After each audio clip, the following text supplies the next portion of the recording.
तो पिछले एपिसोड में हम लोगों ने देखा था कि लूजू का दादी मर चुका था और फिर इस एपिसोड के शुरुआत में हम लोग देखते हैं कि उनका फ्यूनरल हो रहा है, जहां पर कि लू अपने दादी के कॉफिन के आगे बैठा होता है। पर तभी उसके बॉडी में बहुत जोरों से पेन होने लगता है और फिर हम लोग देखते हैं कि उसकी बॉडी से एक अजीब सी ऑरा निकल रहा है। पर तभी हम लोग देखते हैं कि वहाँ पर मिस सन भी आ जाता है और वो आकर कहने लगता है क्या तुम ठीक हो। और भी तभी अजीब से लूजू भी ठीक हो जाता है और फिर वो कहने लगता है कि मैं तो बिल्कुल ठीक हूँ, जिसके बाद कि मिस सन उसे खाने के लिए कुछ देता है। और फिर लूजू कहने लगता है कि मिशन क्या आपने कभी गू मास्टर के बारे में सुना है, जहाँ पर कि मिशन कहने लगता है कि मैंने तो इस बारे में कभी भी नहीं सुना और पहली बार ही तो मैं आज सुन रहा हूँ। और भी तभी हम लोग देखते हैं कि उन लोगों के गेट के सामने बहुत सारा लोग आ गया था और फिर वो लोग आसपास के सारे लोग को हटाते हुए कहने लगता है कि ये मिस लॉन्ग का फ्यूनरल है और इसलिए कोई भी यहाँ पर नहीं आ सकता। और फिर वो लोग सारे आसपास के लोग को हटाते हुए वहाँ पर एक रास्ता बनाता है, जिस रास्ते से कि एक आदमी आता है जिसका नाम की लेई होता है। और तो और उस आदमी के साथ एक लेडी भी आया हुआ होता है जिसका नाम की हम लोगों को बताया नहीं जाता। और फिर हम लोग देखते हैं कि वो आदमी मिस लॉन्ग के कॉफिन के आगे जाके उसे ग्रीट कर रहा होता है और इसे देख के लू भी उसे ग्रीट करता है, जहाँ पर कि हम लोग देखते हैं कि उस आदमी का ग्रीट करना खत्म हो जाने के बाद वो लू से कहने लगता है क्या तुम लू हो। और फिर लू कहने लगता है कि हाँ मैं ही लू हूँ, पर क्या आप मुझे बता सकते हैं कि आप कौन है। जहाँ पर कि लेई कहने लगता है कि मेरा नाम लेई चेन है और मैं तुम्हारा दादी का बहुत ही अच्छा दोस्त हूँ। असल में हम दोनों एक साथ एक ही मास्टर से ही ट्रेनिंग ली है और इसलिए हम दोनों एक दूसरे को बहुत ही अच्छी तरीके से जानते हैं। और फिर मिस्टर लेई कहने लगता है कि तुम्हारा दादी तो मेरा सीनियर है और इसलिए उसके मरने के बाद उसका कुछ चीज मेरा हो गया है और इसलिए मैं उसे लेना चाहता हूँ। और तो और उसके ऐसे बात से लुओजू को कुछ भी समझ नहीं आ रहा था, जहाँ पर कि वो लेडी लुओजू के पास जाता है और वो कहने लगता है कि असल में हम लोग तुम्हारा दादी का गोल्डन वीक को लेने के लिए यहाँ पर आए हैं। और फिर लुओ कहने लगता है कि मुझे नहीं पता कि आप लोग किस बारे में बात कर रहे हैं और इसलिए मैं तो इस बारे में कुछ भी नहीं जानता।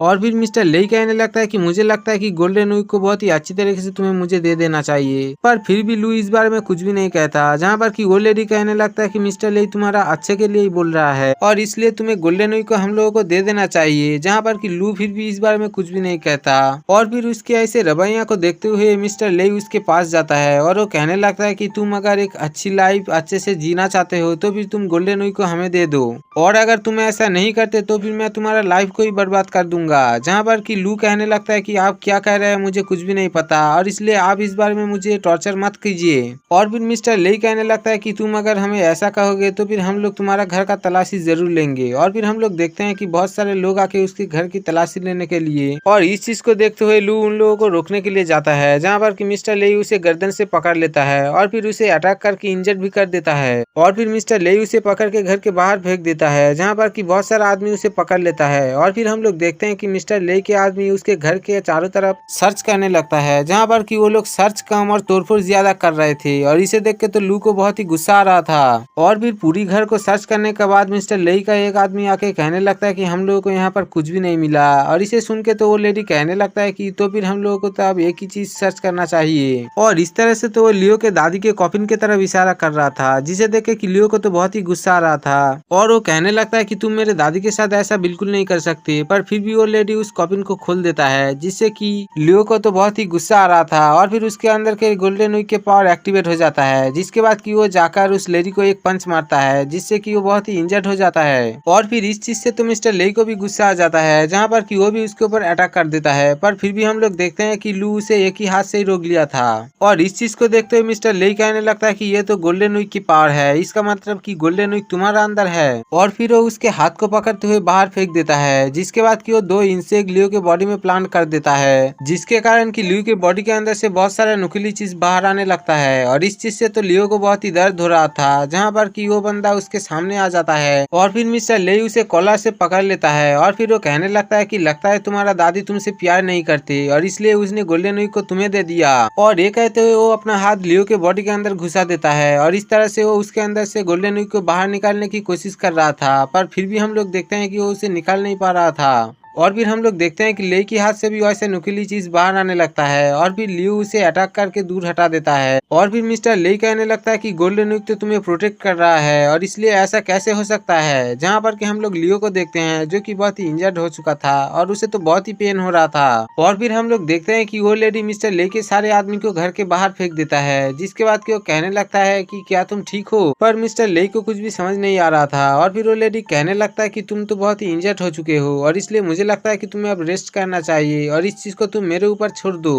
और फिर वो लेडी लियू के आगे जाके कहने लगता है कि मुझे लगा था कि मैं बहुत ही आसानी से गोल्डन वीक को लेके यहाँ से चला जाऊंगा और तुम अपने दादी के फ्यूनरल को बहुत ही अच्छी तरीके से मनाओगे, पर अब मुझे ऐसा नहीं लगता कि तुम ऐसा कर पाओगी। और ये कहते हुए वो लियू को बहुत ही जोर से किक करता है, जिसके बाद कि वो अपने वेपन को भी बाहर निकाल लेता है। और फिर वो कहने लगता है कि मैं जिस चीज को एक बार चाहता हूँ मैं उसे किसी भी हालत में ले ही लेता हूँ। और ये कहते हुए उसके ऊपर अटैक करने के लिए जाता है, पर तभी कोई उस पर ही अटैक कर देता है, जिसके बाद कि हम लोग देखते हैं कि कहीं से और एक लेडी आके उसके ऊपर अटैक कर देता है, जिसका नाम की होंग फेई होता है। और इस चीज को देखते हुए मिस्टीरियस लेडी कहने लगता है कि तुम आखिर हो कौन और तुम उस पर अटैक क्यों कर रहे हो, जहाँ पर कि फेई कहने लगता है कि तुम मेरे बारे में जानने के लिए अभी तो डिजर्व नहीं करती और इसलिए तुम इस बारे में ना पूछो तो ही बेहतर है। और भी तभी हम लोग देखते हैं कि गेट के अंदर से और एक आदमी आता है, जो और कोई नहीं बल्कि लियो का अंकल होता है। और फिर अंकल लियो को संभालने लगता है और इसी बात का फायदा उठा के वो मिस्टीरियस लेडी वहाँ से भागने की कोशिश करता है, पर हम लोग देखते हैं कि होंग फेई उसे देख लेता है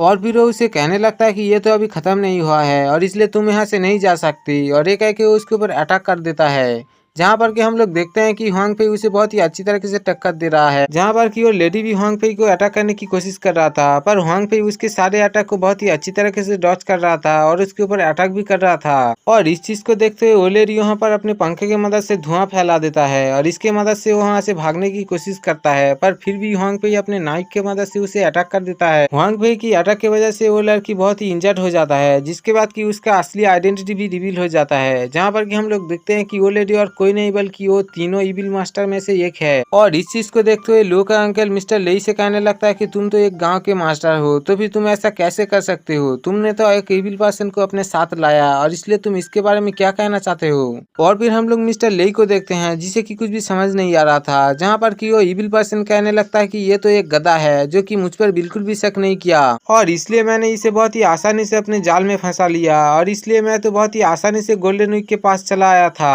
और फिर वो मिस्टर लेई के पास जाता है, जहाँ पर कि वो उससे कहने लगता है कि तुम देखो अपने आप को, तुम तो इसी के ही लायक हो। और फिर उसके ऐसे बात से तो मिस्टर लेई को बहुत ही गुस्सा आ जाता है और वो गुस्से में आके उस आदमी के ऊपर अटैक करने के लिए जाता है, जहाँ पर कि वो इविल आदमी कहने लगता है कि तुम तो अभी भी गलत कर रहे हो क्योंकि तुम अब मेरे साथ ही मरने वाले हो। और ये कह के वो इविल पर्सन अपने आप को डिस्ट्रॉय करने की प्रोसेस को स्टार्ट कर देता है, जिसे देखे कि मिस्टर लेई भी बहुत ही घबरा जाते हैं। और फिर हम लोग देखते हैं कि वहाँ पर एक जोरदार ब्लास्ट होता है, जिससे कि वो हाउस धीरे धीरे टूटने लगता है और इस चीज को देख के तो सब लोग वहाँ से भागने की कोशिश कर रहा था, पर हम लोग लू को देखते हैं जो कि अभी भी अंदर जाने की कोशिश कर रहा था क्योंकि वो अपने दादी को ऐसे नहीं छोड़ सकता था। पर हम लोग देखते हैं कि उसका अंकल किसी भी तरीके से लू को वहीं पर ही रोक देता है, जिसके बाद कि उसका घर धीरे धीरे डिस्ट्रॉय होना शुरू हो जाता है और फिर देखते ही देखते उसका घर पूरा ही टूट जाता है। और इस चीज को देख के तो लू बहुत ही हैरान हो जाता है, जिसके बाद कि वो दौड़ के उसके घर के कूड़े के पास जाता है और वो एक एक करके उन सबको हटाने लगता है, पर फिर भी वो अकेला इन सारे चीज को हटा नहीं सकता था और इसलिए वो वहीं पर बैठ कर ही रोने लगता है, जहाँ पर कि वो कहने लगता है कि मेरे साथ ऐसा क्यों हो रहा है और सब लोग हमारा पीछे ही क्यों पड़ा हुआ है। और इसी के साथ ही ये एपिसोड यहीं पर खत्म हो जाता है। दोस्तों, अगर आपको मेरी एक्सप्लेनेशन अच्छी लगी हो तो एक लाइक जरूर करना और चैनल को तो सब्सक्राइब करना मत भूलिएगा।